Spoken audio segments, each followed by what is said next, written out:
दोस्तों, वो चाहे कोई नया स्टार्टअप हो या जोमेटो हो या बायजूस जैसा मार्केट लीडर, सभी की ग्रोथ पिछले कुछ टाइम में स्लो हुई है और उन्होंने बड़े बड़े लॉसेस भी रिपोर्ट किए हैं, जिस कारण इन कंपनी के बॉस और एम्प्लॉयज को अपनी नौकरी गंवानी पड़ी है। ऐसा देखते हुए कई एक्सपर्ट ने चिंता भी जताई है कि भारत का स्टार्टअप स्पेस जो तेजी से ग्रो कर रहा था, वो आने वाले टाइम में और भी बुरा वक्त देख सकता है और ये भी मुमकिन है कि साथ में कई सारे स्टार्टअप्स बर्बाद हो जाएं।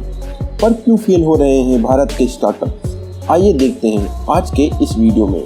बने रहिए अंत तक हमारे साथ। लेकिन वीडियो शुरू होने से पहले अगर आप चैनल पर नए हैं या आपने अभी तक चैनल को सब्सक्राइब नहीं किया है तो चैनल को सब्सक्राइब करना ना भूलें। अगर अभी इंडियन स्टार्टअप्स का हाल देखा जाए तो ये बिल्कुल भी अच्छा नहीं है। जहां 2016 से 2021 के बीच में स्टार्टअप हर क्वार्टर में करीब 10 से 11 बिलियन डॉलर की इन्वेस्टमेंट पा रहे थे और जहां 2021 के तीसरे क्वार्टर में इन्होंने 14 बिलियन डॉलर्स की फंडिंग मिली थी, वहीं इस साल गिरकर 6.12 मिलियन डॉलर हो गई है, यानी पिछले साल के नंबर से आधे से भी कम। इसके अलावा यूनिकॉर्न जिनकी वैल्यूएशन 1 बिलियन डॉलर से ज़्यादा की है, ये भी खबरों में है। जहां भारत ने पिछले साल 41 नई यूनिकॉर्न को जन्म दिया था, वहीं 2022 में नंबर गिरकर 21 हो गया है। बायजूस जैसी बड़ी कंपनियों ने भी इस साल 4500 करोड़ का लॉस डिक्लेयर किया है, जो कि उनकी कुल कमाई से आधी थी।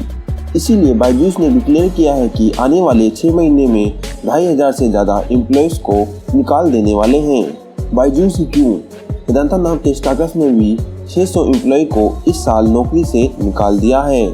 बाकी स्टार्टअप्स की तरफ अगर नज़र दौड़ाई जाए तो वहाँ भी यही हाल है।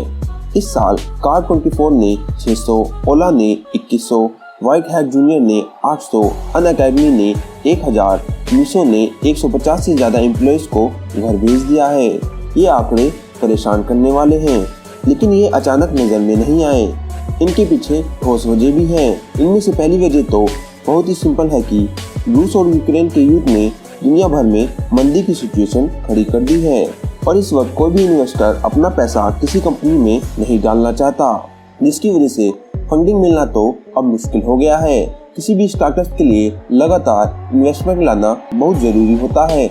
आपको बता दें कि स्टार्टअप कल्चर का एक शब्द होता है जिसे कैश बर्न कहा जाता है।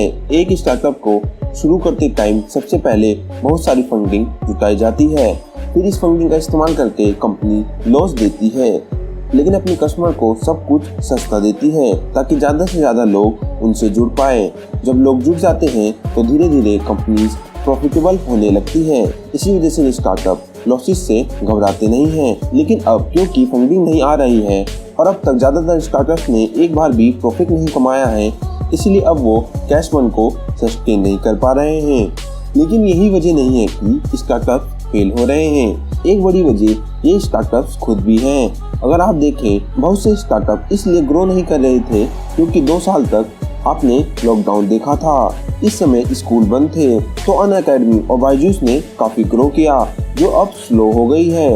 वहीं दूसरी ओर क्योंकि लोग अपने घरों से बाहर नहीं निकल रहे थे, इसलिए ब्लिंकिट जैसी कंपनियों ने भी इस वक्त में घर पर ग्रोसरी का सामान डिलीवर करके काफ़ी कस्टमर जोड़े। लेकिन अब क्योंकि लॉकडाउन के बाद लोगों को घर से निकलने में उतनी प्रॉब्लम नहीं है, इसलिए वो लोकली ये सब खरीद रहे हैं। इंडियन स्टार्टअप के फेल होने का कारण बताते हुए कुछ लोग अमेरिका के .com बबल का भी उदाहरण देते हैं। अगर आप 1990 से 2000 के बीच का वक्त देखें तो ये वो समय था जब इंटरनेट अमेरिका में फैलने लगा था, जिस वजह से इन्वेस्टर्स इंटरनेट कंपनीज में बिना कुछ सोचे पैसा लगा रहे थे और इन कंपनीज की वैल्यूएशन लगातार बढ़ रही थी। इनमें से ज़्यादातर कंपनी लॉस पर ही चल रही थी, लेकिन ये उम्मीद की जा रही थी कि किसी दिन ये कंपनी प्रॉफिट कमाएगी और इन्वेस्टर को अपना पैसा ग्रो होता हुआ दिखाई देगा, लेकिन ऐसा नहीं हुआ। 2000 से 2000 के बीच में इनमें से ज़्यादातर कंपनीज बर्बाद हो गई और इन्वेस्टर्स ने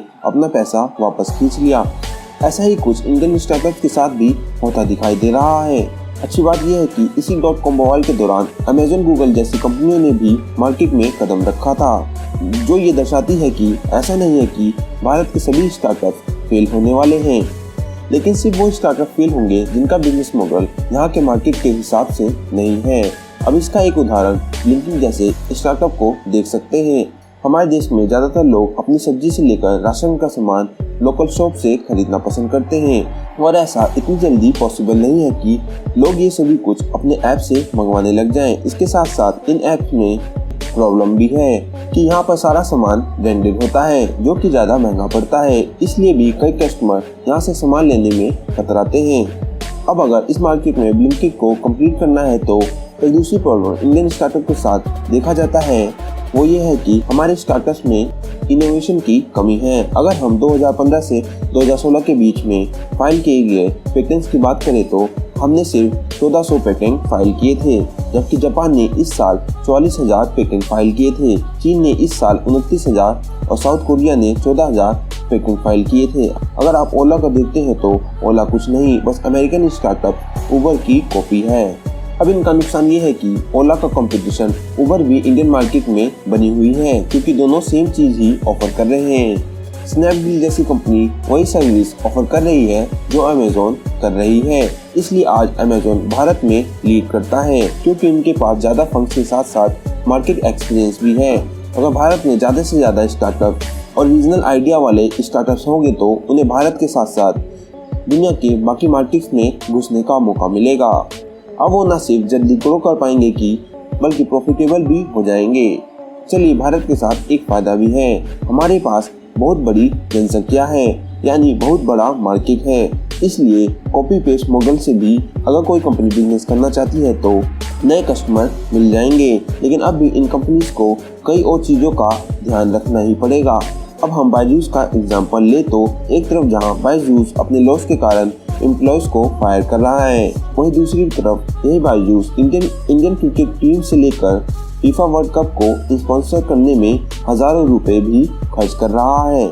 इसी तरह से और भी कई कंपनियां हैं जो अपने फंड्स को इसी तरह की मार्केटिंग कैंप में खर्च कर रही हैं, जिसकी शायद उतनी ज़रूरत नहीं है।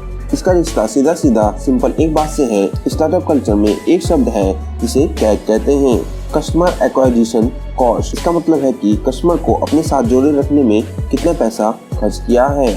जैसे कि आपको कोई कंपनी किसी ऑफर में 500 रुपये की छूट देती है तो आपको अपना कस्टमर बनाने के लिए 500 रुपये अपनी जेब से देती है, इसे कैक के रूप में खर्च कर रही है। अब यहाँ पर दूसरा प्रिंसिपल है कि कस्टमर लाइफ टाइम वैल्यू, यानी कोई कस्टमर बनने के बाद कितना पैसा आपको दे रहा है। अगर आपकी जेब से 5,000 रुपये खर्च करवाने के बाद कोई कस्टमर कंपनी पर 2,000 से 3,000 खर्च कर रहा है तो हम मानेंगे कि अच्छी डील थी। लेकिन अगर आप उसी कस्टमर को एक्वायर करने के लिए 5 से 10,000 रुपये खर्च कर देते हैं तो वो बिजनेस लॉस झेलेगा ही। खैर, आपको क्या लगता है वो कौन सा स्टार्टअप्स होगा जो इस आंधी को झेल जाएगा और एक दिन अमेजोन गूगल की तरह प्रॉफिटेबल होगा? अपनी राय कमेंट में जरूर बताएं। अगर वीडियो अच्छा लगा हो वीडियो को लाइक और चैनल को सब्सक्राइब कर दीजिए। हम फिर मिलेंगे एक नई वीडियो में, तब तक के लिए अलविदा।